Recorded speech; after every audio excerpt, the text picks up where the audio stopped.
Alright, so this is somewhat of a response to the video Sarge did about them LED lights. But I concur what he was saying. The moral of that story was that a lot of times we have women complaining about, you know, these boys who don't know how to do anything, but a lot of times it's because their mothers have been prohibiting them from doing things, letting them be great, and more important, let them trial and error and fail, because that's what life is about. But now my reality was to that story he gave, the first video, was that he knows his mom personality. He knew that telling her she would flip out or whatever, so I honestly would have never told her. But that brings me to the question of this rhetorical question I've been puzzling with. I put it in a group, and I should have waited to get responses from it before I did this video, but I'll probably just add it to it later if people comment. It's early Saturday morning, so it'll probably be getting comments on it for the rest of the day, or maybe not, I don't know. But is there a time in a young man's life who does not have male leadership at home? Is there a time where he has to defy his mother's authority in order to keep his masculinity intact? Right, that's the question, and it's obviously the answer is yes. There's times when you don't have, real authority, and you got to make choices that your mom can't help you with. I could think of, remember the football player whose mother was hiding his college acceptance letters, because she didn't want him to go or whatever, like stuff like that. Like stuff like that happens a lot in our community, and we don't ever address it. We point blame at the finished product, but we don't address how he got to the inability to do things. I can give an example personal myself. I remember my mother, cause I have like an 11-year-old brother. He's 11 now, and his father passed. My mom widowed, and she wanted me to come over her house and like take apart his bed because he got too damn big for us, a bunk bed. And I'm like, he could do it himself, and she's like, no, he can't. And I'm like, whatever. So I finally get over there like 2 weeks later, and I give him the screwdriver. I'm like, take it apart, and he's doing it, and I can hear him in the background like, you making him do it? I'm like, yeah, because he can do it. Now he got like 7 screws. The 8th one was, I don't know what the hell was wrong with that screw. It was hard, but he got 7 out of the 8 screws out on his own. I had to rip the damn thing apart for the last one. And even when after he took it apart, I told him to take it outside and set it out for garbage, because I thought it was big garbage coming. And he did all that, but again, she complained the whole time, like, why aren't you doing it? Why aren't you? Because I'm like, he can do it. And that's just the reality. A lot of times women do not let their sons be great. They don't let their sons do things. And I can say, like, it's weird because, like, the feeling you get, which is in reference to Sarge's video about those lights, of you doing it yourself and you saving money, is freaking amazing. Like, it's kind of like endorphins go off. Like, damn, I followed this video tutorial and I did it myself. I think of like my crib. Like, a lot of the work, my dad helped me do some of the basic stuff that I didn't know how to do. But, like, I built my home theater room. Like, I drew it up on one piece of paper, literally, and I went in and I did the floor, put the carpet down, painted the walls, two-toned everything out. Like, are there mistakes? Are there imperfections? Absolutely. But the feeling you get for doing that shit yourself versus paying somebody $600-700 or more to do the stuff that I needed done for me, like, that shit's priceless. And the funny thing about it is, women don't understand that when it comes to their sons, but they understand that when it comes to themselves. Because if you look on Facebook, you'll see a chick, oh, I did one of these home improvement DIYs, like I put down the floor in my kitchen, or I painted this, or I took the window out and put it in. Like, they voice how accomplished they feel that they did that themselves, and they didn't have a man to do it for them or whatever. So they understand the feeling you get when you can just, instead of wasting money and saving money, that part alone, but the thrill you get from accomplishing something that, everybody else is just like, I'm gonna go to the dealer and pay this waste of money to get something done when you can do it yourself. So it's just weird how they don't translate that into their sons, but they translate it into themselves. It's just like, I can say as an adult, but that's the reality though. And the crazy thing is like, we talk about the situation with single moms, which everybody gets butt hurts about, and it's hard to have that dialogue without people getting in their feelings. And I got one coming about that too. But it's, in many cases, there are dudes that are henpecked and house husbands, and they're at home and they can't do stuff because the mom either runs things, or she's very manipulative, or she's just controlling. And even if the father isn't at home, like, I was puzzled because I was watching The View one time on YouTube, and Sonny was talking about how she doesn't let her son do this and doesn't do that. And And I'm just like, how does that work for men who, you know, they play football, and like there's this big thing against football right now where we don't want to let people under a certain age play football, tackle football. And I live in New York, and they're like close to passing legislation to ban it, tackle football for teenagers and under, like under teenagers. Well, I guess little league and stuff like that. And I'm thinking to myself, like, that's crazy. Like, and the whole funny thing about that, though, which I was talking about years ago, is how on one hand we're telling little boys they can't play football, but you had Barack Obama talking about women can do anything men could do. Let's throw them on the front lines in football. Like, that's the crazy thing, right? Like, you're telling girls that they can't, that they can do anything and be anything they want to be, and they should be able to fight in the front lines and all that other type of nonsense. But boys can't play football. Like, how does that make any sense? But we're close to having that situation. But I was like puzzled, and I asked the question in the same group I'm posing the question about the manhood thing. Is like, yo, like, but only women respond. I wanted to hear from the men, like, how do you come to this conclusion? Because there's a lot of people who are on this bandwagon of my son can't box, my son can't play football. And I'm like, well, how does that work for men who played and they learned camaraderie and they learned discipline and teamwork and all that stuff, the pros of it? How does that work for you as a father when your son might be even good at it and his mom says no, he can't do that because she just can't take it, right? That's just weird. I remember growing up, like, with my grandfather. That's why, in reference to my little brother, was like, that's why I knew he could do some things. Like, my grandfather had me helping him do like roofing. Like, I didn't get to go up on a ladder or nothing like that. He wasn't crazy. My grandmother wouldn't have went for that. But like, he would take me. He had me, like, I'm unloading the truck with, at 8 years old, 80-pound shingles and handed them off to my cousin so he can bring them up the ladder. Like, I did stuff like that.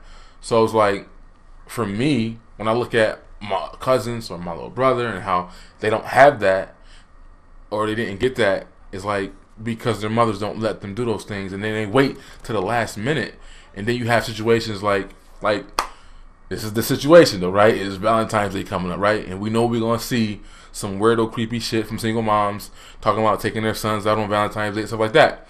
But they do stuff like that, and then when it's too late, when they want to start dating or they get a man, but that boy has already had this, he's already been used to these, you know, things that he should have been checked with at a young age. Like Nia Long said that, and when she was promoting that Single Moms movie, how, well, she had to tell her son that he can't just come in the room without knocking, blah, blah, blah. But I'm like, no, you should have been teaching him that when he was like 4, when you should have let him sleep in his own bed instead of putting him in yours, right? But y'all wait till a dude is like 15 to try to teach him these things, because now you want a relationship and you know the dude that you with don't want, you know, that's, nobody wants to deal with that, right? He's trying to blow your balls out.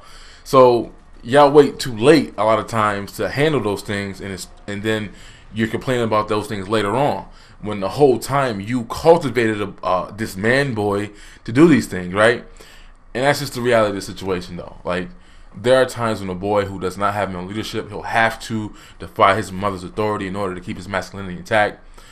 We saw the situation with the football players. The one wanted to go to Alabama. His brother wanted to go to Florida State. Their mom wanted them both to go to LSU. They had to defy her authority in order to keep their own masculinity intact. And Brandon Collins' father was the one which we, you know, the media's like, where's his dad? Where's his dad? His dad let his son have his shine. He was not in the camera, in the media like she wanted to be, but he told him, like, yo, you got to make your own decisions, sons, because if you make the wrong decision, you're going to blame your mom, but really it's your fault because you didn't make your own decisions. And, you know, everybody would defend her, say she's a great mom, and this and that. The funny thing about that is, Landon Collins, although he's a good football player, he's a fuck up. Like, he got a bunch of chicks pregnant, having side babies and other dumb stuff. And it's like, well, y'all gave his mother all the credit for his success and making it to the NFL and all that stuff. Are y'all going to blame her for his F up and his womanizing, or, you know, knocking, you know, Instagram models up and stuff like that? That's a different conversation, though. But that is the moral of the story, right? A lot of times, the boys don't know how to do anything because the moms don't let them. It's just that simple. And if you want to get things done, you're just gonna have to do shit on your own. Like, there's dudes who, like, have no guidance at all, and they're just making shit up as they go, and they have to just do things to get it done. Like I said, remember the football player who his mother was hiding his college acceptance letters from him, right? So if you're dealing with situations like that, and a lot of men are, they got to do things on their own. Even and then in some cases, it might even mean being emancipated and leaving the house, or Job Corps, or you know what I mean, or military, right? Those are things that are unfortunate, and they shouldn't have to get to that point. But if he can't live in her house and defy her rules, obviously you can't do that. But sometimes that shit just happens. Sometimes you just don't. You do things. You just don't let her know that you did it, and that's unfortunate. But you got to let boys be great. Let them explore, because the culture I see coming up are these boys and what's promoted on TV and all the matriarchy, which is all the egalitarianism, which just turns into matriarchy that's being promoted on TV. And then these women get mad when these men look at these women as equals. The moms don't care because that's not their man, but the man the girl that you're preparing him for, or that he's eventually got to marry someday, she's gonna be looking at you sideways because you babied him and you did this and that to him, and the cycle just continues. But I agree with Sarah's video in the beginning, as far as what she did was wrong, but that's common in our community. A lot of times women are the ones that hold back their sons and won't let them be great, and ironically they don't do that to their daughters. They let their daughters be great. They push their daughters, hell, they damn near push their daughters away from cultivating and getting a little bit more nurturing that they might need before they go out there young and trying to be grown and fast and do things prematurely, and they end up pregnant or in a sticky situation. But that's pretty much my video. I might have a part 2 to see what people's feedback was to my rhetorical question. Is there a time in a young man's life where he has to defy his mother's authority in order to keep his masculinity intact? It's crazy though when we look at what the feminists are talking about, toxic masculinity, and we gotta redefine what masculinity is. No, y'all need to shut the fuck up, because y'all creating these type of men that y'all don't even want to date, and y'all don't want your daughters dating, right? In that video, you're creating men like Mouse, right? Even though you despise patriarchy and you despise male leadership, but you complain about the things that patriarchs do for their women. The protection, the knee-jerk reaction to protect their women, despite if they're wrong or right, just like we protect women and children. We don't have that. And you create men who are not going to have that, only to complain about this shit later. It's just crazy. Damn, I gotta do this shit all over again. Alright, so I'm gonna leave this quote right here. This quote actually came from Alpha Male Wisdom, shout out to him. But it speaks so heavy right now to where how you look at what's going on in social media. But your feminine world will not be his male reality. His masculine reality is not your feminine assumption of what masculinity is. And I say that quote is so relevant in an age where we're looking on social media and we're looking at these liberals and these feminists and these thought leaders who operate from a matriarchal or a feminist space, trying to dictate masculinity and manhood and all this other stuff. And it's crazy. Like, a couple years ago, I did the video on it. Melissa Harris Perry was talking about redefining masculinity and stuff like that. Or, I mean, just think about any of these articles. Like, the Grapevines did a video, men are trash. And you think, like, damn, is this video about to be about, not painting black men as trash or pointing out if they go too hard on black men? Nah, the video was really about sisters voicing their agreements about men being trash. It's interesting too, like, I noticed a lot of people got in their feelings over the black men who were caving for Tommy Loren. And I'm thinking, like, well, answer this question. What has Tommy Loren said that's worse than what Jamila Lemieux said on the Breakfast Club? Or what she just tweeted some shit the other day about, for the sisterhood, if a dude invites you to his house on a first date, set him up for the sisterhood or whatever. Some dumb shit like that, right? You had Roland Martin give Amber Phillips ample opportunities to go on, News One to pretty much call black men all rapists and say that we all participate in rape culture and this and that. You got the Very Smart Brothers articles, and you got Jamel Hill retweeting the article.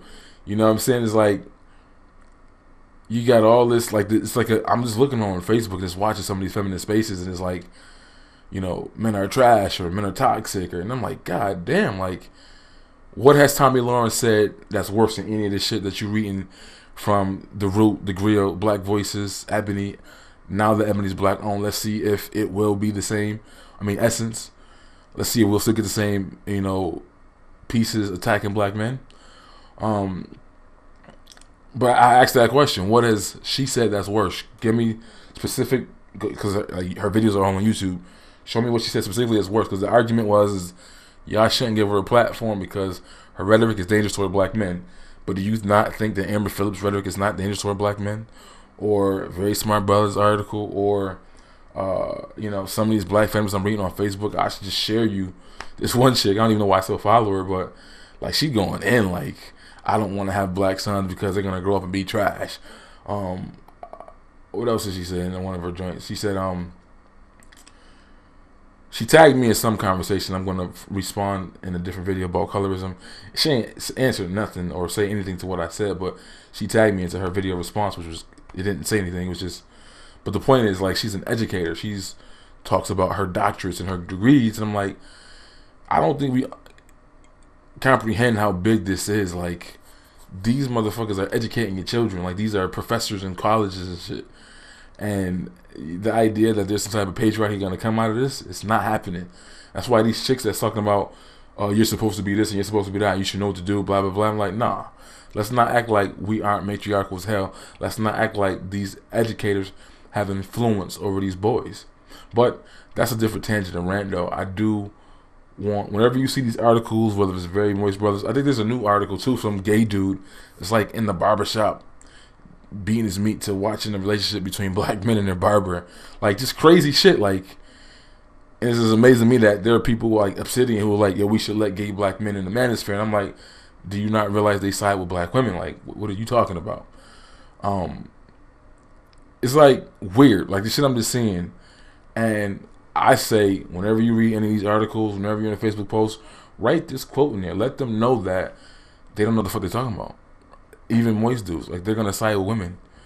And these feminists, they don't know nothing about masculinity and manhood. Again, could you imagine what Melissa Harris Perry did a couple years ago with the redefining masculinity little summit with a bunch of man-hating feminists in the audience? Could you imagine if men try to do the same thing and define womanhood? Like, it's not gonna happen. There will be boycotts, and then all types of hell will break loose. And you probably have a bunch of moist-ass men who will stand up for it and defend shutting them down. That's where we're at right now. This is a whole different tangent, but I'm gonna come back and talk about this topic eventually again when I get my thoughts together. But this is like one of the realest quotes that like spoke. It's like, this is something that, you know, a woman who has a son should comprehend. Like, yo, it goes along with my rhetorical question: is there a time in a man's life, a young man's life, who does not have male leadership, will he have to defy his mother's authority in order to keep his masculinity intact? The answer is obviously absolutely yes. There's so many things that I had to do on my own that I just didn't tell my mother, and it defied her authority. Like, that's just facts, and that's just where we are. But